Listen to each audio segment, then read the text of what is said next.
Lord Jesus, I long to be perfectly whole. I want Thee forever to live in my soul. Break down every idol, cast out every foe. Now wash me, and I shall be whiter than snow, whiter than snow, yes, whiter than snow. Now wash me, and I shall be whiter than snow. Lord Jesus, for this I most humbly entreat.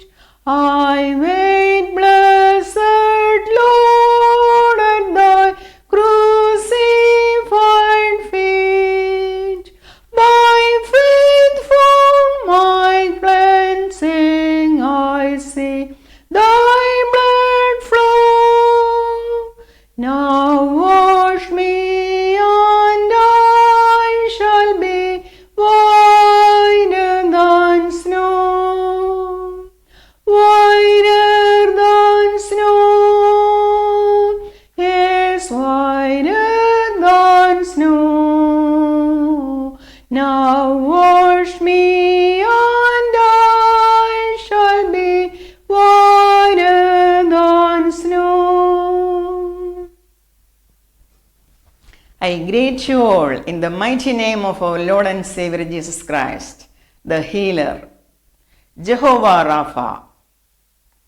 ദൈവം പറയുന്നു, എൻ്റെ നാമം വിളിക്കപ്പെട്ടിരിക്കുന്ന എൻ്റെ ജനം തങ്ങളെ തന്നെ താഴ്ത്തി പ്രാർത്ഥിച്ച് എൻ്റെ മുഖം അന്വേഷിച്ച് തങ്ങളുടെ ദുർമാർഗങ്ങളെ വിട്ടുതിരിയുമെങ്കിൽ ഞാൻ സ്വർഗത്തിൽ നിന്ന് കേട്ട് അവരുടെ പാപം ക്ഷമിച്ച് അവരുടെ ദേശത്തിന് സൗഖ്യം വരുത്തി കൊടുക്കും. If my people will humble themselves and pray and seek for me and turn from their wicked ways, I will hear them from heaven and forgive their sins and heal their land. 2 Chronicles chapter 7 verse 14. Dear sisters and brothers in Christ, ഈ ഞായറാഴ്ച mission Sunday ആയി നാം ആചരിക്കുകയാണല്ലോ. സൗഖ്യമാക്കുന്നവനായ യേശുക്രിസ്തുവിനെ, ആ ദൈവത്തെപ്പറ്റിയാണ് നാം ഇന്ന് പഠിക്കുന്നത്. നമ്മുടെ ജീവിതക്ലേശങ്ങളെ കാണുവാനും നമ്മുടെ അവസ്ഥകളെ പുനർനിർവചിക്കുവാനും ഈ ഞായറാഴ്ച നമുക്ക് കഴിയണം. ഇന്നത്തെ പ്രധാന വചനപാഠം വിശുദ്ധനായ യോഹന്നാൻ എഴുതിയ സുവിശേഷം 9-ാം അധ്യായം 1 മുതൽ 11 വരെയുള്ള വാക്യങ്ങളാണ്. ജനിച്ചപ്പോൾ തന്നെ കണ്ണിന് കാഴ്ചയില്ലാതെ അന്ധനായിരുന്ന ഒരു മനുഷ്യനെ യേശുക്രിസ്തു സൗഖ്യമാക്കിയ വിധമാണ് നാം ഇവിടെ പഠിക്കുന്നത്. വായിക്കാം. യേശു കടന്നു പോകുമ്പോൾ പിറവിയിലെ കുരുടനായ ഒരു മനുഷ്യനെ കണ്ടു. അവൻ്റെ ശിഷ്യന്മാർ അവനോട്, റബി, ഇവൻ കുരുടനായി പറക്കത്തക്കവണ്ണം ആർ പാപം ചെയ്തു,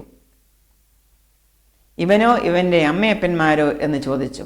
അതിന് യേശു, അവനെങ്കിലും അവൻ്റെ അമ്മയപ്പന്മാരെങ്കിലും പാപം ചെയ്തിട്ടില്ല, ദൈവപ്രവർത്തി അവങ്കൽ വെളിവാകേണ്ടതിനത്രേ. എന്നെ അയച്ചവൻ്റെ പ്രവൃത്തി പകലുള്ളിടത്തോളം നാം ചെയ്യേണ്ടതാകുന്നു. ആർക്കും പ്രവർത്തിച്ചുകൂടാത്ത രാത്രി വരുന്നു. ഞാൻ ലോകത്തിലിരിക്കുമ്പോൾ ലോകത്തിൻ്റെ വെളിച്ചമാകുന്നു എന്ന് ഉത്തരം പറഞ്ഞു. ഇങ്ങനെ പറഞ്ഞിട്ട് യേശു നിലത്ത് തുപ്പി തുപ്പൽ കൊണ്ട് ചേറുണ്ടാക്കി ചേർ അവൻ്റെ കണ്ണിന്മേൽ പൂശി, നീ ചെന്ന് ശീലോഹാം കുളത്തിൽ കഴുകുക എന്ന് അവനോട് പറഞ്ഞു. അവൻ പോയി കഴുകി കണ്ണു കാണുന്നവനായി മടങ്ങി വന്നു. അയൽക്കാരും അവനെ മുമ്പേ ഇരക്കുന്നവനായി കണ്ടവരും, ഇവനല്ലയോ അവിടെ ഇരുന്ന് ഭിക്ഷയാചിച്ചവൻ എന്ന് പറഞ്ഞു. അവൻ തന്നെ എന്ന് ചിലരും, അല്ല, അവനെ പോലെ ഉള്ളവൻ എന്ന് മറ്റു ചിലരും പറഞ്ഞു. ഞാൻ തന്നെ എന്ന് അവൻ പറഞ്ഞു. അവർ അവനോട്, നിന്റെ കണ്ണ് തുറന്നത് എങ്ങനെയെന്ന് ചോദിച്ചതിന് അവൻ, യേശു എന്ന പേരുള്ള മനുഷ്യൻ ചേറുണ്ടാക്കി എൻ്റെ കണ്ണിന്മേൽ പൂശി ശീലോഹാം കുളത്തിൽ ചെന്ന് കഴുകുക എന്ന് എന്നോട് പറഞ്ഞു. ഞാൻ പോയി കഴുകി, കാഴ്ച പ്രാപിച്ചു എന്ന് ഉത്തരം പറഞ്ഞു. അവൻ എവിടെയെന്ന് അവർ അവനോട് ചോദിച്ചതിന് ഞാൻ അറിയുന്നില്ല എന്ന് അവൻ പറഞ്ഞു. ഇവിടെ യേശുക്രിസ്തു ആ കുരുടനായ മനുഷ്യനെ സൗഖ്യമാക്കിയപ്പോൾ പറയുകയാണ്, എന്നെ അയച്ചവൻ്റെ പ്രവൃത്തി പകലുള്ളിടത്തോളം നാം ചെയ്യേണ്ടതാകുന്നു. ആർക്കും പ്രവർത്തിച്ചുകൂടാത്ത രാത്രി വരുന്നു. ഞാൻ ലോകത്തിൽ ഇരിക്കുമ്പോൾ ലോകത്തിൻ്റെ വെളിച്ചമാകുന്നു എന്ന്. യേശുക്രിസ്തു ലോകത്തിൻ്റെ വെളിച്ചമാണ്. അന്ധന്മാരായിരിക്കുന്നവർക്ക് കാഴ്ച കൊടുക്കുവാൻ, അത് ശാരീരികമായ അന്ധത മാത്രമല്ല, മാനസികവും ആത്മീയവും ആയ അന്ധതയും മാറ്റുന്നത് നമ്മുടെ കർത്താവായ യേശുക്രിസ്തുവാണ്. അവന് മാത്രമേ അത് കഴിയുകയുള്ളൂ. കാരണം യേശുക്രിസ്തു ലോകത്തിൻ്റെ വെളിച്ചമാകുന്നു.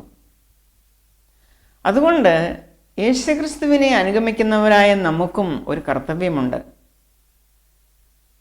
യേശുക്രിസ്തു പ്രവർത്തിച്ചതുപോലെ നാമും ഈ ലോകത്തിൽ അന്ധരുടെ അന്ധത മാറ്റുവാൻ, കുരുട്ട് കണ്ണുകളെ തുറക്കുവാൻ, അന്ധകാരത്തിലിരിക്കുന്നവരെ യേശുക്രിസ്തുവിൻ്റെ അത്ഭുത പ്രകാശത്തിലേക്ക് കൊണ്ടുവരുവാൻ നാം ശ്രദ്ധിക്കണം. അതിനായിട്ടാണ് നമ്മെ യേശുക്രിസ്തു അന്ധകാരത്തിൽ നിന്നും വിളിച്ചത്. അന്ധകാരത്തിൽ നിന്നും യേശുക്രിസ്തുവിൻ്റെ അത്ഭുത പ്രകാശത്തിലേക്ക് നമ്മെ വിളിച്ചത് യേശുക്രിസ്തുവിൻ്റെ അത്ഭുതങ്ങളെ വർണ്ണിക്കുവാനാണ്. നമ്മെ വിളിച്ചവൻ്റെ സദ്ഗുണങ്ങളെ ഘോഷിക്കുവാനാണ്. ഏതൊക്കെയാണ് സദ്ഗുണങ്ങൾ നമ്മുടെ കർത്താവിനുള്ളത്? അത് നാം ഘോഷിക്കണം. നാം മറ്റുള്ളവരെ സൗഖ്യമാക്കണം. രോഗികളായി, പീഡിതരായി, ദുഃഖമനുഭവിക്കുന്നവരായി, ദുരിതമനുഭവിക്കുന്നവരായി നമ്മെ സമീപിക്കുന്നവരെ അവരുടെ ശാരീരിക സൗഖ്യമാണ് അവർക്ക് വേണ്ടതെങ്കിൽ ക്രിസ്തുവിൻ്റെ അനുഗാമികളായിരിക്കുന്ന നാം അത് ചെയ്യണം. അവർക്ക് സൗഖ്യം കൊടുക്കണം. പകലുള്ളിടത്തോളം കർത്താവിൻ്റെ പ്രവൃത്തി നാം ചെയ്യണം. ഒരു മനുഷ്യൻ്റെ ശാരീരികവും വൈകാരികവും മാനസികവും ആത്മീയവുമായ എല്ലാ തലങ്ങളിലും പ്രവർത്തിക്കുന്നവനാണ് കർത്താവ്. അതുകൊണ്ട് പൂർണ്ണ സൗഖ്യമാണ് യേശുക്രിസ്തു കൊടുക്കുന്നത്. ഒരു വ്യക്തിയുടെ പരിപൂർണ സൗഖ്യം, അതാണ് നമ്മുടെ കർത്താവ് ആഗ്രഹിക്കുന്നത്. അപ്പോൾ ഒരുവനെ പരിപൂർണമായി സൗഖ്യമാക്കുവാൻ ആ വ്യക്തിയുടെ ഏതെല്ലാം തലങ്ങളിൽ നാം പ്രവർത്തിക്കണം, അല്ലെങ്കിൽ നമ്മുടെ സഹായം ഏതെല്ലാം തലങ്ങളിലാണ് വേണ്ടത് എന്ന് നാം തന്നെ ചിന്തിച്ച് അതുപോലെ നാം ചെയ്യണം എന്നാണ് യേശുക്രിസ്തു നമ്മെ പഠിപ്പിക്കുന്നത്. ഇവിടെ യേശുക്രിസ്തു പറയുന്ന മറ്റൊരു കാര്യമുണ്ട്. അത് വേഴ്സ് 39 എന്തിനാണ് യേശുക്രിസ്തു സൗഖ്യമാക്കിയത്? അല്ലെങ്കിൽ നാം എങ്ങനെയാണ് മറ്റുള്ളവർക്ക് സൗഖ്യം കൊടുക്കേണ്ടത്? അതെന്തിനാണ്? യേശുക്രിസ്തു പറയുന്നു, കാണുന്നവർ കുരുടരാകുവാനും കാണാത്തവർ കാൺമാനും. ഇങ്ങനെ ന്യായവിധിക്കായി യേശുക്രിസ്തു ഈ ലോകത്തിലേക്ക് വന്നു. അതായത്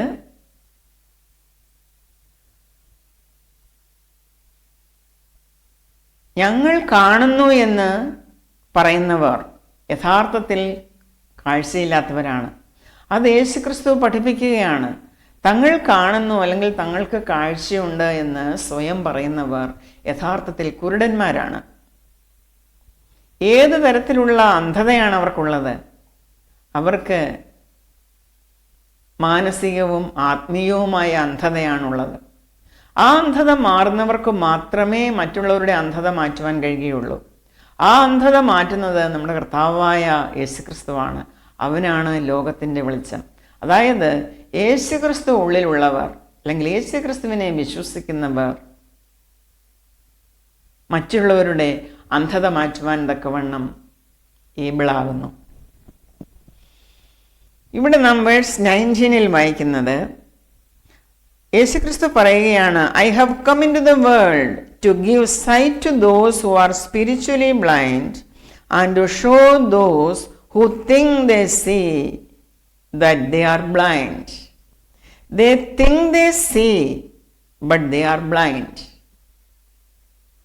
ഈ ലോകത്തിൽ നാം കണ്ണോടിക്കുമ്പോൾ നാം കാണുന്നത് ഞങ്ങളെല്ലാം കൊണ്ടും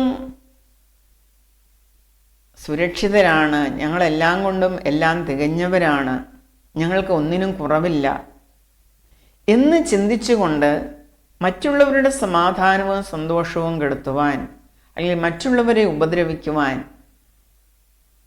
അങ്ങനെ വ്യഗ്രത കാട്ടുന്ന ആൾക്കാർ ഈ ലോകത്തിലുണ്ട്. അവർ സ്വയം പറയും ഞങ്ങൾക്ക് ഒന്നിനും കുറവില്ല, ഞങ്ങളുടെ കണ്ണ് കാണുന്നുണ്ട്. പക്ഷെ അവരുടെ സാമീപ്യം മറ്റുള്ളവർ അവരുടെ ചുറ്റും പാർക്കുന്നവർക്ക് അല്ലെങ്കിൽ അവർ ആരുമായി ഇടപെടുന്നുവോ അവർക്ക് യാതൊരു വിധത്തിലുള്ള മാനസികമോ ആത്മീകമോ ആയ അഭിവൃദ്ധി ഉണ്ടാക്കുന്നില്ല. അല്ലെങ്കിൽ അങ്ങനെ ഒരു പ്രയോജനം അവർക്ക് വരുന്നില്ല. അവരെ കൂടുതൽ അന്ധതയിലേക്ക് തള്ളിവിടുവാൻ ഇവരുടെ സംസാരവും ഇവരുടെ പ്രവൃത്തികളും ഉപകരിക്കുകയുള്ളൂ. അതുകൊണ്ടാണ് യേശുക്രിസ്തു സ്ട്രെസ് ചെയ്ത് പറയുകയാണ്, I have come into the world to give sight to those who are spiritually blind and to show those who think they see that they are blind. യേശുക്രിസ്തു നമുക്ക് കാണിച്ചു തന്ന ഈ പ്രവൃത്തി, അല്ലെങ്കിൽ മറ്റുള്ളവൻ്റെ അന്ധത മാറ്റുന്ന ഈ പ്രവൃത്തി, അവരെ അന്ധകാരത്തിൽ നിന്നും യേശുക്രിസ്തുവിൻ്റെ അത്ഭുത പ്രകാശത്തിലേക്ക് കൊണ്ടുവരുന്ന ആ പ്രവൃത്തി പകലുള്ളിടത്തോളം നാം ചെയ്യേണ്ടതാകുന്നു. കാരണം ആർക്കും പ്രവർത്തിച്ചുകൂടാത്ത രാത്രി വരുന്നു, ഇപ്പോൾ വന്നുമിരിക്കുന്നു. സഹോദരങ്ങളെ, നാം അത് ചിന്തിക്കുമോ? മെഡിക്കൽ സൺഡേ ആയ ഇന്നത്തെ അടുത്ത വചനപാഠമാണ് പഴയ നിയമത്തിൽ നിന്നും. രാജാക്കന്മാരുടെ 2-ാം പുസ്തകം 20-ാം അധ്യായം 1 മുതൽ 11 വരെയുള്ള വാക്യങ്ങൾ.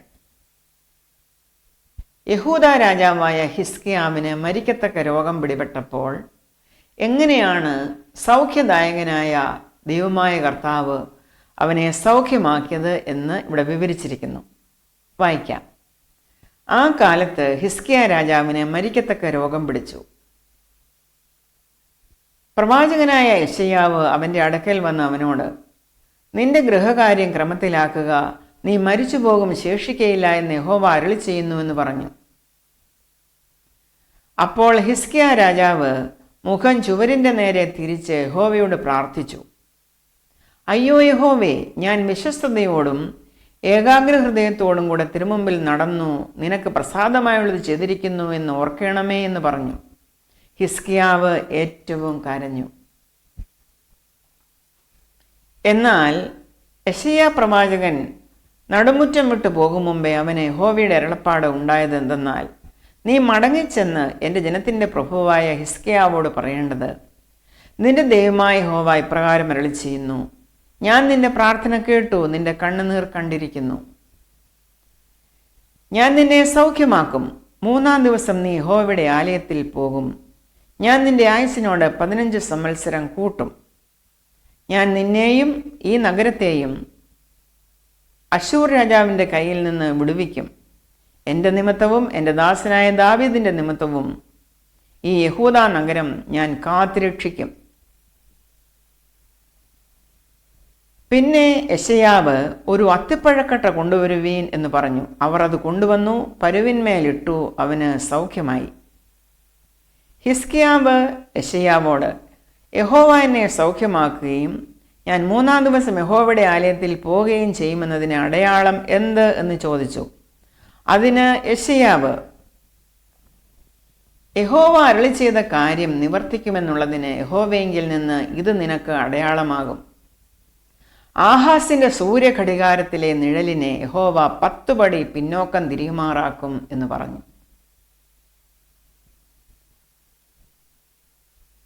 നാം ഈ വായിച്ച് കേട്ട വേദഭാഗത്തിലെ ഹിസ്കിയ രാജാവ് യേശുക്രിസ്തുവിന് 712 വർഷം മുമ്പ് കിങ്ഡം ഓഫ് ജൂഡ ഭരിച്ചിരുന്ന രാജാവായിരുന്നു. അന്ന് വെറും 39 വയസ്സ് മാത്രം പ്രായമുണ്ടായിരുന്ന ഈ ഹിസ്കിയ രാജാവിന് മരിക്കത്തക്ക രോഗം പിടിച്ചു.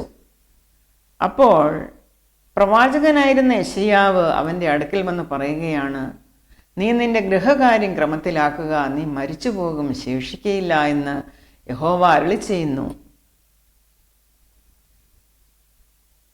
ഹിസ്കിയാവ് ഇത് കേട്ടപ്പോൾ ഏറ്റവും ദുഃഖിച്ചു. തൻ്റെ മുഖം ചുവരിന് നേരെ തിരിച്ച് അദ്ദേഹം പ്രാർത്ഥിച്ചു. ഹിസ്കിയാവ് ഏറ്റവും കരഞ്ഞു എന്നാണ് ഇവിടെ എഴുതിയിരിക്കുന്നത്. ഹിസ്കിയാവ് തൻ്റെ മുഖം ചുവരിന് നേരെ തിരിച്ച് പ്രാർത്ഥിക്കുകയാണ്. ഇതൊരു പബ്ലിക് പ്രെയർ ആയിരുന്നില്ല, താനും ദൈവവും മാത്രമായിട്ടുള്ള ആ സമയം. തൻ്റെ ഹൃദയം താൻ ദൈവസന്നിധിയിൽ പകരുകയാണ്. ബാഹ്യമായ യാതൊരു ഇടപെടലുകളോ ഡിസ്ട്രാക്ഷനോ ഒന്നുമില്ല. ഹിസ്കിയാവ് പ്രാർത്ഥിച്ച് പറയുകയാണ്, അയ്യോ യഹോവേ, ഞാൻ വിശ്വസ്തയോടും ഏകാഗ്ര ഹൃദയത്തോടും കൂടെ തിരുമുമ്പിൽ നടന്ന് നിനക്ക് പ്രസാദമായുള്ളത് ചെയ്തിരിക്കുന്നു എന്ന് ഓർക്കണമേ. പഴയ നിയമ ഉടമ്പടിയിൽ ഇപ്രകാരം ജീവിക്കുന്നവർക്കാണ് സമാധാനവും സന്തോഷവും ഐശ്വര്യവും സമ്പത്തും ധനവും മാനവും എല്ലാം ഉണ്ടാകുന്നത് എന്നതായിരുന്നു അവരുടെ വിശ്വാസം. അതുപോലെ വഷളന്മാരായി നടക്കുന്നവർക്ക് രോഗമുണ്ടാകും, ദുഃഖമുണ്ടാകും, അവർ ദരിദ്രരായിരിക്കും, അവർക്ക് സന്തോഷമുണ്ടാകുകയില്ല. ഇങ്ങനെയെല്ലാം നാം സങ്കീർത്തനങ്ങളിലാണെങ്കിലും പലയിടത്തും നാം അങ്ങനെ വായിക്കുന്നുണ്ട്. ഉദാഹരണത്തിന് 15-ാം സങ്കീർത്തനം, അവിടെ എന്താണ് എഴുതിയിരിക്കുന്നത്? യഹോവേ, നിന്റെ കൂടാരത്തിൽ ആര് പാർക്കും? നിന്റെ വിശുദ്ധ പർവ്വതത്തിൽ ആര് വസിക്കും?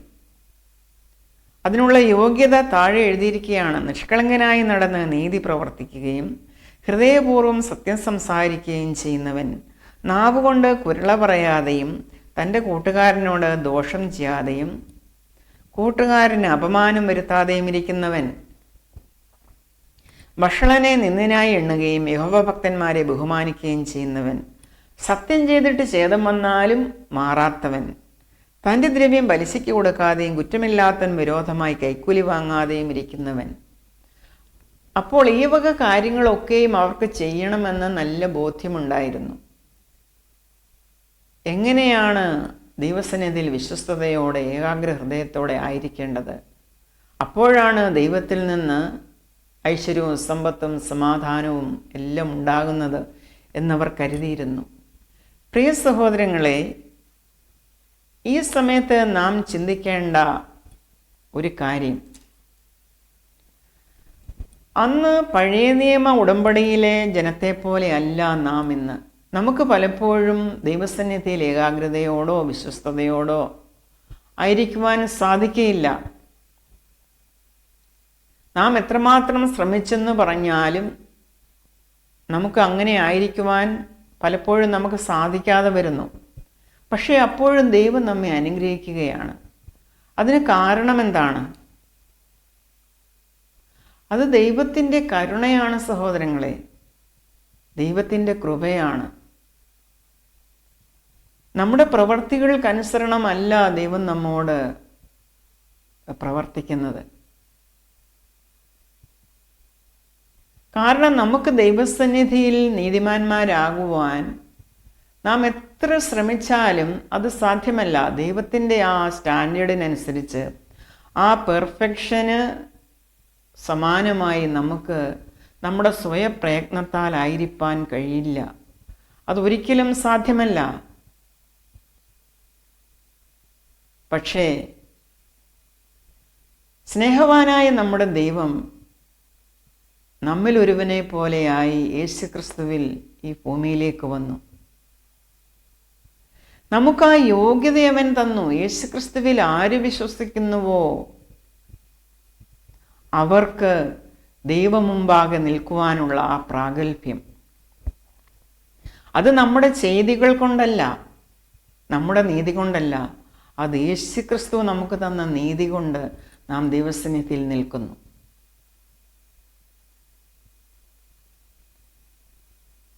യേശുക്രിസ്തുവിലായിരിക്കുന്ന നാം എത്രമാത്രം ഏകാഗ്രതയോടും എത്രമാത്രം വിശ്വസ്തയോടും എത്രമാത്രം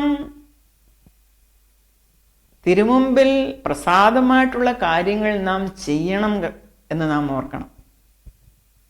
യേശുക്രിസ്തുവിലായിരിക്കുന്ന ഒരു വ്യക്തിക്ക് നീതി തരുന്നത് യേശുക്രിസ്തുവാണെന്നിരിക്കെ നാം അങ്ങനെയോ ഇങ്ങനെയോ നടന്നാൽ പറ്റുകയില്ല. നാം ഒരിക്കലും അങ്ങനെ ചെയ്യരുത്. കാരണം ദൈവകൃപ നദി പോലെ ഒഴുകുകയാണ് യേശുക്രിസ്തുവിലൂടെ. അങ്ങനെയുള്ള ആ സന്ദർഭത്തിൽ ദൈവസ്നേഹം നാം മനസ്സിലാക്കുന്തോറും നാം എങ്ങനെയാണോ പഴയ നിയമ വിശുദ്ധന്മാർ ജീവിച്ചത് അതിനേക്കാൾ ശ്രേഷ്ഠമായി നാം ദൈവസന്നിധിയിൽ ആയിരിക്കണം. പക്ഷേ നാം ചെയ്യേണ്ടതുണ്ട്. നാം ഇങ്ങനെ വിചാരിക്കരുത്, ഞാൻ നല്ലതുപോലെ ജീവിച്ചത് കൊണ്ടാണ് ദൈവം എന്നെ അനുഗ്രഹിക്കുന്നത് എന്ന്. നാം ഇങ്ങനെ ചിന്തിക്കരുത്, ഞാൻ ഏകാഗ്ര ഹൃദയത്തോടെ ദൈവസന്നിധിയിലായിരുന്നത് കൊണ്ടാണ് ദൈവം എന്നെ അനുഗ്രഹിക്കുന്നത്, അല്ലെങ്കിൽ ദൈവത്തിന് പ്രസാദമായിട്ടുള്ള കാര്യങ്ങൾ ചെയ്തതുകൊണ്ടാണ് എനിക്ക് നന്മയുണ്ടായത് എന്ന് നാം ചിന്തിക്കാൻ പാടില്ല. കാരണം നമ്മുടെ ഈ ചെയ്തികൾ, നമ്മുടെ പ്രവർത്തികളെല്ലാം കറപുരണ്ട തുണി പോലെയാണ് എന്നാണ് വിശുദ്ധ ബൈബിൾ പറയുന്നത്. ദൈവത്തിൻ്റെ ആ സ്റ്റാൻഡേർഡുമായി തട്ടിച്ചു നോക്കുമ്പോൾ നമ്മുടെ ചെയ്തികളൊന്നും നമുക്ക് നീതി ലഭ്യമാക്കില്ല. ദൈവത്തിൻ്റെ ആ നീതി നമുക്ക് ലഭിക്കണമെങ്കിൽ അത് യേശുക്രിസ്തുവിലൂടെയാണ് അത് സാധിച്ചത്. യേശുവാണ് നമ്മെ റൈച്ചസ് ആക്കിയത്. യേശുക്രിസ്തുവിൻ്റെ റൈച്ചസ്നെസ്സാണ് നമുക്കുള്ളത്. അതുകൊണ്ടാണ് നാം പ്രാഗൽഭ്യത്തോടെ ദൈവസന്നിധിയിൽ നിൽക്കുന്നത്. ദൈവം അത്രമാത്രം നമ്മളെ സ്നേഹിച്ചു. അതിന് അത്രമാത്രം വില നാം കൊടുക്കണം. ആ ഒരു പാഠമാണ് ഈ വേദഭാഗത്ത് നമുക്ക് പഠിക്കുവാനുള്ളത്. പിന്നെ ഇവിടെ എഴുതിയിരിക്കുന്നതായി നാം കാണുന്നു, ദൈവം പ്രാർത്ഥന കേൾക്കുന്നവനാണ്. അത് അന്നും കേൾക്കും, ഇപ്പോഴും കേൾക്കും. അപ്പം ദൈവം പറഞ്ഞത് ദൈവം മാറ്റിയോ എന്നൊരു സംശയം ഇവിടെ ഉദിക്കും. അതായത് യെശയ്യാ പ്രവാചകനിൽ കൂടെ ദൈവം ഹിസ്കിയ രാജാവിനോട് പറഞ്ഞു, നിന്റെ ഗൃഹകാര്യം ക്രമത്തിലാക്കുക, നീ മരിക്കും, ശേഷിക്കയില്ല. അങ്ങനെ പറഞ്ഞപ്പോൾ പിന്നെ ഈ ഹിസ്കിയാവ് ദൈവസന്നിധിയിൽ തന്നെത്താൻ താഴ്ത്തി പ്രാർത്ഥിച്ചപ്പോൾ ദൈവം തൻ്റെ മനോഭാവം മാറ്റിയോ എന്നൊരു ചോദ്യം ഇവിടെ ഉദിക്കുന്നു. നമുക്കറിയാം, ദൈവം മാറ്റമില്ലാത്തവനാണ്, അവൻ അനന്യനാണ്. ഇന്നലെയും ഇന്നും എന്നേക്കും അവൻ അനന്യനാണ്, മാറ്റമില്ലാത്തവനാണ്. പിന്നെ എന്താണ് ഇവിടെ സംഭവിച്ചത്? ഹിസ്കിയാവ് മരിച്ചോ സഹോദരങ്ങളെ? ഹിസ്കിയാവ് മരിച്ചു.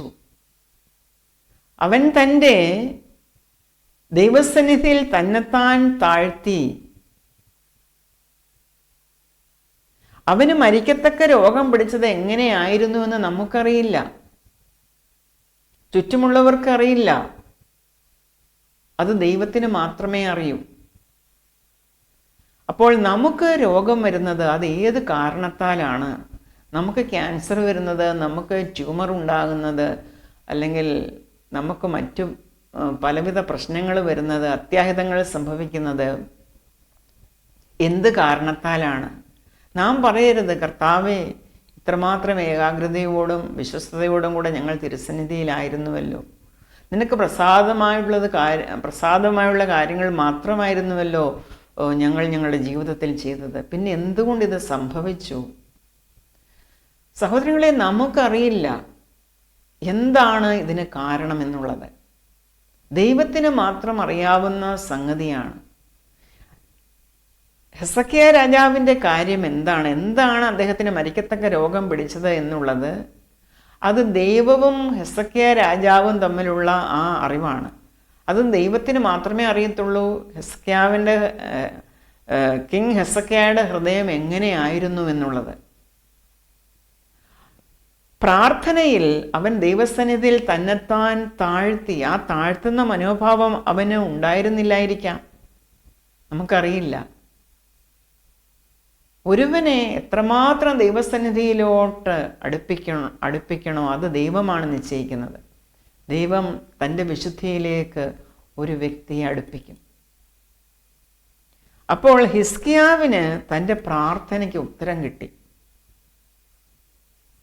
അവൻ്റെ മനസ്സിലുണ്ടായിരുന്ന അല്ലെങ്കിൽ ദൈവത്തിന് വിരോധമായി എന്തെങ്കിലും ഉണ്ടായിരുന്നു എങ്കിൽ അത് ചുറ്റുപാട് നിൽക്കുന്ന മനുഷ്യർക്ക് അറിയില്ല, അത് ദൈവത്തിന് മാത്രമേ അറിയൂ.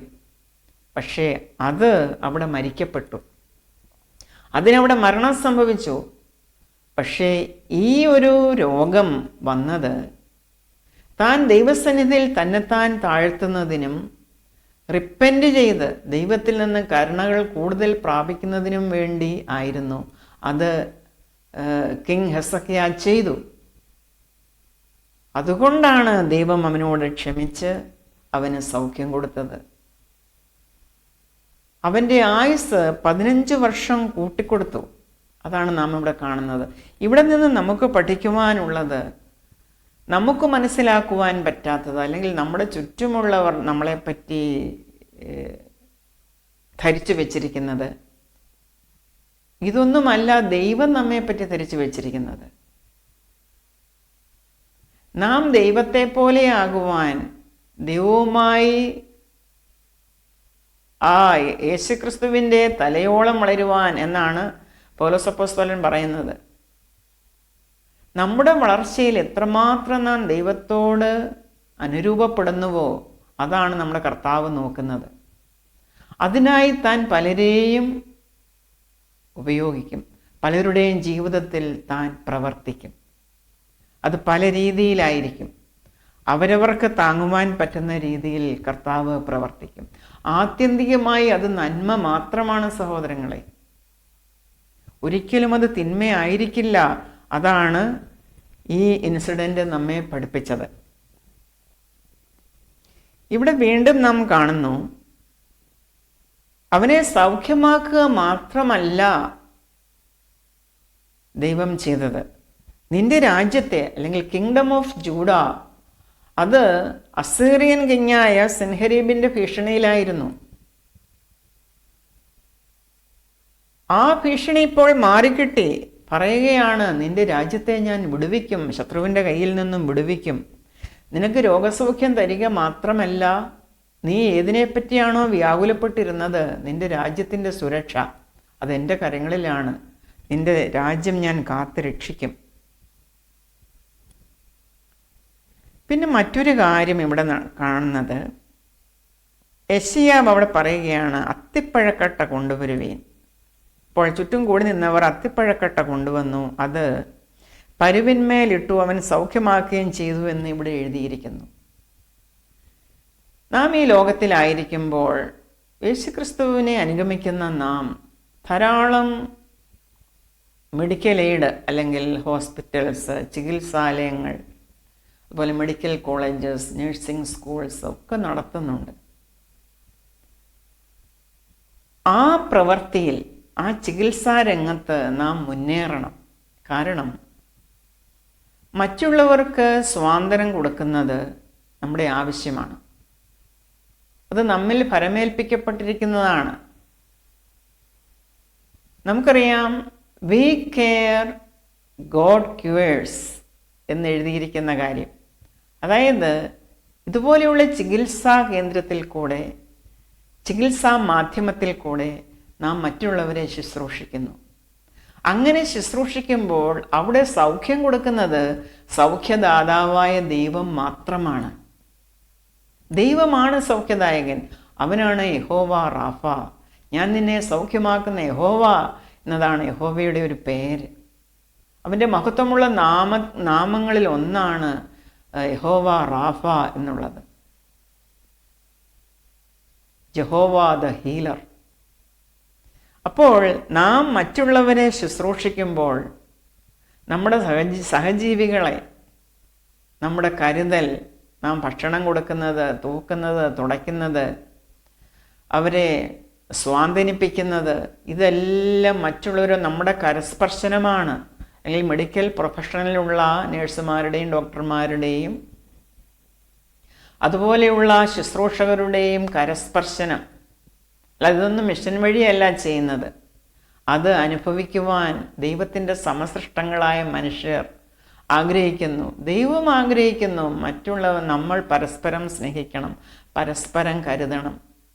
നമ്മുടെ സ്പർശനത്തിൽ കൂടെ മറ്റുള്ളവർക്ക് സ്വാന്തനം ലഭിക്കണം. ഇതെല്ലാം ദൈവത്തിൻ്റെ സൃഷ്ടിയാണ്. ദൈവത്തിൻ്റെ സൃഷ്ടികളെല്ലാം സഹോദരങ്ങളെ പോലെ ആയിരിക്കണം എന്ന് നാം കരുതണമെന്ന് ദൈവം ആഗ്രഹിക്കുന്നു. അതുകൊണ്ടാണ് ശുശ്രൂഷിക്കപ്പെടുവാൻ തക്കവണ്ണം രോഗികൾ നമ്മുടെ ചികിത്സാ കേന്ദ്രങ്ങളിലായിരിക്കുന്നത്. നാം അവരെ ശുശ്രൂഷിക്കണം, പരിപാലിക്കണം. പക്ഷേ എപ്പോഴും നമുക്ക് ഓർമ്മ വേണ്ടത് ദൈവമാണ് സൗഖ്യദായകനെന്ന്. ദൈവമാണ് സൗഖ്യമാക്കുന്നത്.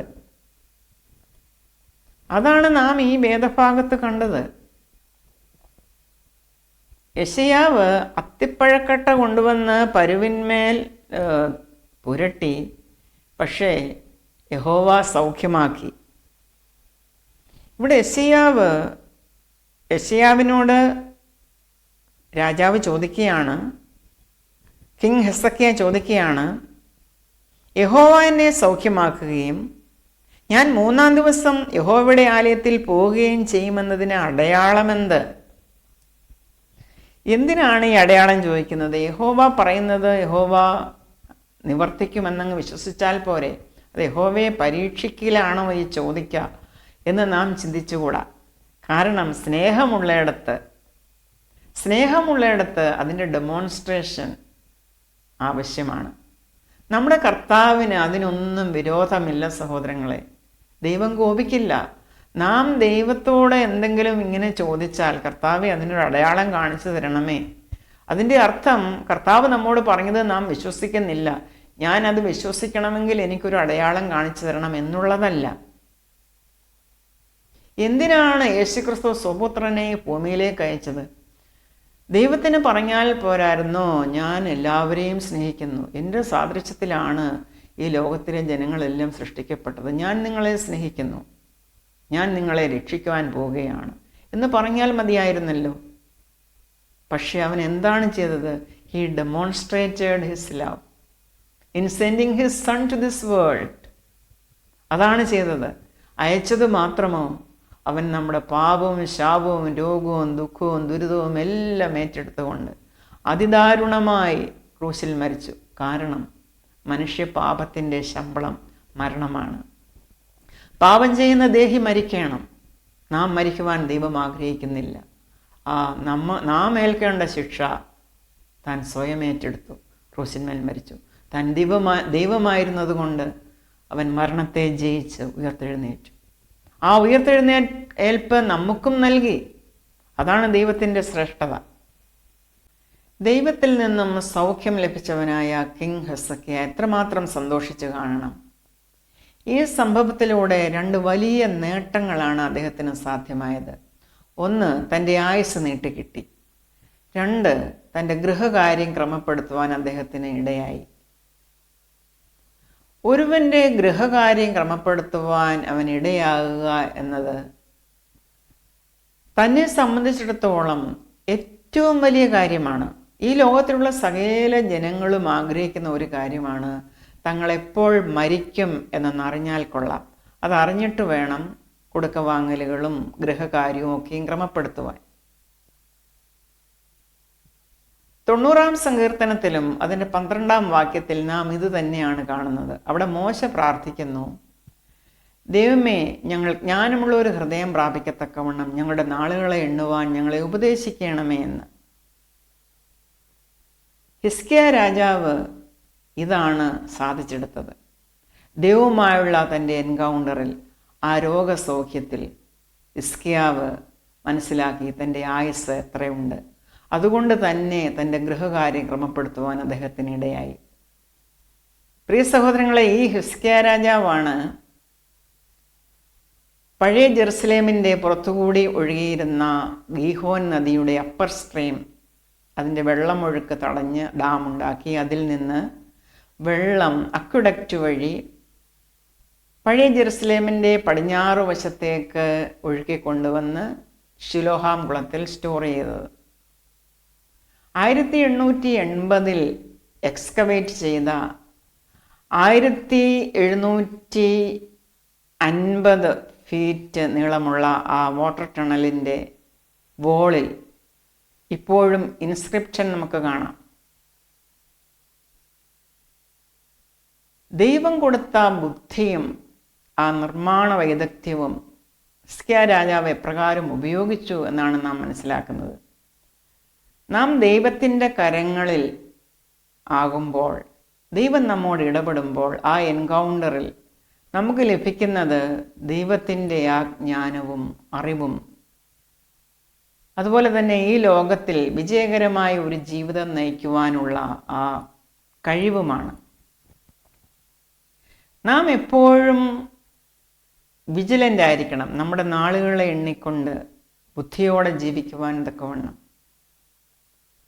ഓരോ നിമിഷവും നാം തയ്യാറായിരിക്കണം. അതുപോലെ തന്നെ നമുക്കറിയാം, യേശുക്രിസ്തുവിൻ്റെ വരവ് അത് ഏത് ദിവസമാണെന്ന് അറിയുവാൻ ആഗ്രഹിക്കുന്ന ധാരാളം പേര് നമ്മുടെ ഇടയിലുണ്ട്. അതറിഞ്ഞിട്ട് വേണം ദൈവത്തിന് പ്രസാദകരമായ ഒരു ജീവിതം ഈ ഭൂമിയിൽ ജീവിക്കുവാൻ. പ്രിയ സഹോദരങ്ങളെ, ദൈവത്തിൻ്റെ തന്നെ ഉടമസ്ഥതയിൽ അല്ലെങ്കിൽ ദൈവം തന്നെ കരുതിയിരിക്കുന്ന ഈ നാളും നാഴികയും അതിനെ ഓർത്ത് നമ്മൾ ബേജാറാകേണ്ട കാര്യമില്ല. നമ്മുടെ ഓരോ നിമിഷവും നമ്മൾ എണ്ണിക്കൊണ്ട് ദൈവത്തിൻ്റെ ആ എൻകൗണ്ടർ നാം സ്വീകരിച്ചുകൊണ്ട്, ദൈവത്തിൽ നിന്ന് പ്രാപിച്ചുകൊണ്ട് ബുദ്ധിയുള്ളവരായി ആ ഹിസ്കിയാ രാജാവിനെ പോലെ ജീവിക്കുവാൻ ഈ വേദഭാഗം നമ്മെ സഹായിക്കുന്നുവെങ്കിൽ അതെത്ര നല്ലതാണ്. പൗലോസ് അപ്പോസ്തലൻ തൻ്റെ മിഷനറി യാത്രയിൽ ബർന്നബാസിനോടൊപ്പം ടർക്കിയിൽ ലിസ്ട്ര എന്ന സ്ഥലത്ത് എത്തിയപ്പോൾ അവിടെ അമ്മയുടെ ഗർഭം മുതൽ മുടന്തനായിരുന്ന ഒരു മനുഷ്യനെ പൗലോസ് സൗഖ്യമാക്കിയ സംഭവമാണ് അപ്പോസ്തല പ്രവർത്തികൾ 14-ാം അധ്യായം 8 മുതൽ 15 വരെയുള്ള വാക്യങ്ങളിൽ നമുക്ക് അടുത്തതായി പഠിക്കുവാനുള്ളത്. ലുസ്ത്രയിൽ അമ്മയുടെ ഗർഭം മുതൽ മുടന്തനായി ഒരിക്കലും നടന്നിട്ടില്ലാതെയും കാലിന് ശക്തിയില്ലാതെയുമുള്ള ഒരു പുരുഷൻ ഇരുന്നിരുന്നു. അവൻ പൗലോസ് സംസാരിക്കുന്നത് കേട്ട് അവനെ ഉറ്റുനോക്കി സൗഖ്യം പ്രാപിപ്പാൻ അവന് വിശ്വാസമുണ്ട് എന്ന് കണ്ടിട്ട്, നീ എഴുന്നേറ്റ് കാലൂന്ന് നിവർന്നു നിൽക്ക എന്ന് ഉറക്കെ പറഞ്ഞു. അവൻ കുതിച്ചെഴുന്നേറ്റ് നടന്നു. പൗലോസ് ചെയ്തത് പുരുഷാരം കണ്ടിട്ട്, ദേവന്മാർ മനുഷ്യരൂപത്തിൽ നമ്മുടെ അടുക്കൽ ഇറങ്ങി വന്നിരിക്കുന്നുവെന്ന് ലുക്കവോന്യ ഭാഷയിൽ നിലവിളിച്ചു പറഞ്ഞു. ഇതിനുശേഷം ഈ മനുഷ്യർ ബർന്നബാസിനെയും പൗലോസിനെയും അവരുടെ ദേവന്മാരുടെ പേരുകൾ ഇട്ട് വിളിക്കുവാൻ തുടങ്ങി, ഇന്ദ്രനെന്നും ബുധനെന്നും ഒക്കെ. എന്നിട്ട് പൂമാലകളെല്ലാം കൊണ്ടുവന്ന് ചാർത്തുകയാണ്. അവരുടെ മുമ്പിൽ കാളകളെ ബലിയർപ്പിക്കുവാൻ വട്ടം കൂട്ടുകയാണ്. ഇത് കണ്ടിട്ട് പൗലോസും ബർന്നബാസും പറയുകയാണ്, ഞങ്ങൾ നിങ്ങളോട് സമസ്വഭാവമുള്ള മനുഷ്യരത്രേ, നിങ്ങൾ എന്താണ് ഈ കാണിക്കുന്നത്? നിങ്ങൾ ഈ വ്യർത്ഥ കാര്യങ്ങളെ വിട്ട് ആകാശവും ഭൂമിയും സമുദ്രവും അവയിലുള്ള സകലവും ഉണ്ടാക്കി ജീവനുള്ള ദൈവത്തിങ്കിലേക്ക് തിരിയണം എന്നുള്ള സുവിശേഷമത്രേ ഞങ്ങൾ നിങ്ങളോട് പറയുന്നു. നിങ്ങൾ സുവിശേഷം കേൾക്കുക, നിങ്ങൾ ഈ വ്യർത്ഥ കാര്യങ്ങളെ വിടുക എന്നാണ് അപ്പോസ്തലന്മാർ പറഞ്ഞത്. ഇന്നും ഇതുപോലെയുള്ള കാര്യങ്ങൾ നമുക്ക് കാണുവാൻ കഴിയും. യേശുക്രിസ്തുവിൽ വിശ്വസിക്കുന്ന ആരെങ്കിലും യേശുക്രിസ്തുവിൻ്റെ നാമത്തിൽ ഒരു രോഗിയെ സൗഖ്യമാക്കിയാൽ, അല്ലെങ്കിൽ ഒരു ഭൂതഗ്രസ്തനെ അവന് വിടുതൽ കൊടുത്താൽ, ഒരു കുരുടന് കാഴ്ച കൊടുത്താൽ, അവർ വിചാരിക്കും, അല്ലെങ്കിൽ ചുറ്റുമുള്ള ആളുകൾ വിചാരിക്കും, ഇവർ ദേവന്മാരാണ്, ഇവരെ മനുഷ്യ ദൈവങ്ങളായി അങ്ങ് കരുതുകയാണ്. അങ്ങനെ ചെയ്യുവാൻ പാടില്ല. ഇവർ ചെയ്യുന്ന ഈ അത്ഭുതങ്ങൾ അത് യേശുവിൻ്റെ നാമത്തിലാണ്. ഇവർക്കിത് ചെയ്യുവാൻ കഴിയുന്നത് അവരുടെ ഉള്ളിൽ യേശുക്രിസ്തു ഉള്ളത് കൊണ്ടാണ്, ദൈവത്തിൻ്റെ പരിശുദ്ധാത്മാവ് അവരിൽ കുടികൊള്ളുന്നത് കൊണ്ടാണ്. സൗഖ്യമാക്കുവാൻ കഴിവുള്ളത് ദൈവത്തിന് മാത്രമാണ്. ദൈവമാണ് സൗഖ്യദായകൻ. യേശുക്രിസ്തുവിൻ്റെ നാമം ഉപയോഗിച്ചാണ് ഇവർ സൗഖ്യമാക്കുന്നത്. അതുകൊണ്ട് നിങ്ങൾ ഈ വ്യർത്ഥ കാര്യങ്ങളെ വിടണം. നിങ്ങൾ ഞങ്ങളെ ആരാധിക്കണ്ട, ഞങ്ങളുടെ മേത്ത് പൂമാലയൊന്നും വിടണ്ട, ഞങ്ങളുടെ മുമ്പിൽ കാളകളെയൊന്നും ബലിയർപ്പിക്കണ്ട. പൗലോസും ബർന്നബാസും കൂടെ പറയുകയാണ്.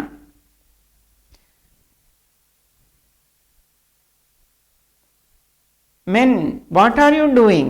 We are merely human beings like yourselves. We have come to bring you the good news that you are invited to turn from the worship of these foolish things and to pray instead to the living God who made heaven and earth and sea and everything in them. പ്രിയ സഹോദരങ്ങളെ, ഇത് വളരെയേറെ ശ്രദ്ധിക്കേണ്ട കാര്യമാണ്. ദൈവശക്തിയാലാണ് യേശുക്രിസ്തുവിൽ വിശ്വസിക്കുന്നവർ അത്ഭുതങ്ങൾ പ്രവർത്തിക്കുന്നത്. ദൈവത്തിനാണ് മഹത്വം കൊടുക്കേണ്ടത്, മനുഷ്യർക്കല്ല. സൗഖ്യദായകനായ യേശുക്രിസ്തുവിനെ പറ്റിയാണല്ലോ നാം പഠിച്ചുകൊണ്ടിരിക്കുന്നത്. യേശുക്രിസ്തുവിൽ വിശ്വസിച്ച് അവനെ തങ്ങളുടെ കർത്താവും രക്ഷിതാവുമായി സ്വീകരിച്ച എല്ലാവരോടും യാക്കോബ് അപ്പോസ്തലന് പറയുവാനുള്ളത്, യേശുക്രിസ്തുവിൻ്റെ സൗഖ്യദായക ശുശ്രൂഷയിൽ അവർക്ക് പങ്കാളിത്തമുണ്ട് എന്നുള്ളതാണ്. യാക്കോബ് അപ്പോസ്തലൻ്റെ ലേഖനം 5-ാം അധ്യായം 13 മുതൽ 18 വരെയുള്ള വാക്യങ്ങളിൽ എന്താണ് അപ്പോസ്തലൻ നമ്മോട് പറയുന്നത് എന്ന് നമുക്ക് നോക്കാം. നിങ്ങളിൽ കഷ്ടമനുഭവിക്കുന്നവൻ പ്രാർത്ഥിക്കട്ടെ, സുഖം അനുഭവിക്കുന്നവൻ പാട്ടുപാടട്ടെ, നിങ്ങളിൽ ദീനമായി കിടക്കുന്നവൻ സഭയിലെ മൂപ്പന്മാരെ വരുത്തട്ടെ, അവർ കർത്താവിൻ്റെ നാമത്തിൽ അവനെ എണ്ണ പൂശി അവനു വേണ്ടി പ്രാർത്ഥിക്കട്ടെ. എന്നാൽ വിശ്വാസത്തോടുകൂടിയ പ്രാർത്ഥന ദീനക്കാരനെ രക്ഷിക്കും. കർത്താവ് അവനെ എഴുന്നേൽപ്പിക്കും. അവൻ പാപം ചെയ്തിട്ടുണ്ടെങ്കിൽ അവനോട് ക്ഷമിക്കും. എന്നാൽ നിങ്ങൾക്ക് രോഗശാന്തി വരേണ്ടതിന് തമ്മിൽ പാപങ്ങളെ ഏറ്റുപറഞ്ഞ് ഒരുവനു വേണ്ടി ഒരുവൻ പ്രാർത്ഥിപ്പീൻ. നീതിമാന്റെ ശ്രദ്ധയോടുകൂടിയ പ്രാർത്ഥന വളരെ ഫലിക്കുന്നു. അതിനൊരു ഉദാഹരണം യാക്കോബ് അപ്പോസ്തലൻ പറയുകയാണ്. പഴയ നിയമത്തിലെ ഏലിയ പ്രവാചകനെയാണ് ഇവിടെ ഉദാഹരണമായിട്ട് അപ്പോസ്തലൻ പറയുന്നത്. ഏലിയാവ് നമുക്ക് സമസ്വഭാവമുള്ള മനുഷ്യനായിരുന്നു. മഴ പെയ്യാതിരിക്കേണ്ടതിന് അവൻ പ്രാർത്ഥനയിൽ അപേക്ഷിച്ചു. 3 വർഷവും 6 മാസവും ദേശത്ത് മഴ പെയ്തില്ല. അവൻ വീണ്ടും പ്രാർത്ഥിച്ചപ്പോൾ ആകാശത്ത് നിന്ന് മഴ പെയ്തു, ഭൂമിയിൽ ധാന്യം വിളഞ്ഞു.